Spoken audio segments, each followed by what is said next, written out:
Jngoh kai perthai ba Paul Lingdo. Uloong ba ka kamha ka bayadei bat ka project Shillong Ropeway kala ban Sdang nadu benai Naiwieng. Ka project Shillong Ropeway ka ban Sdang namadan laban sha lumparing bat sha viewpoint jong ka Shillong Peak kandon khat artli ki cable ha ka ban Sdang bat ka jingpen wan dur kan long kat kum ka kerdan jong ka Europe.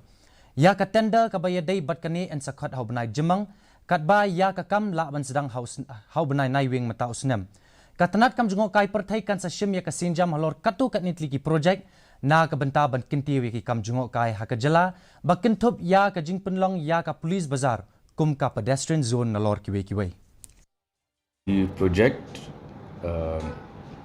starts from a terminal point at Madan Laban towards Lomparing and to the viewpoint of Shillong Peak.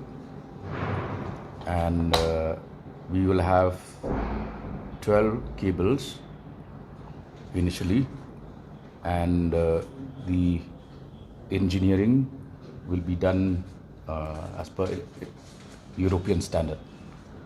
So we will be floating tenders in the month of May, and very likely work will start by November of this year.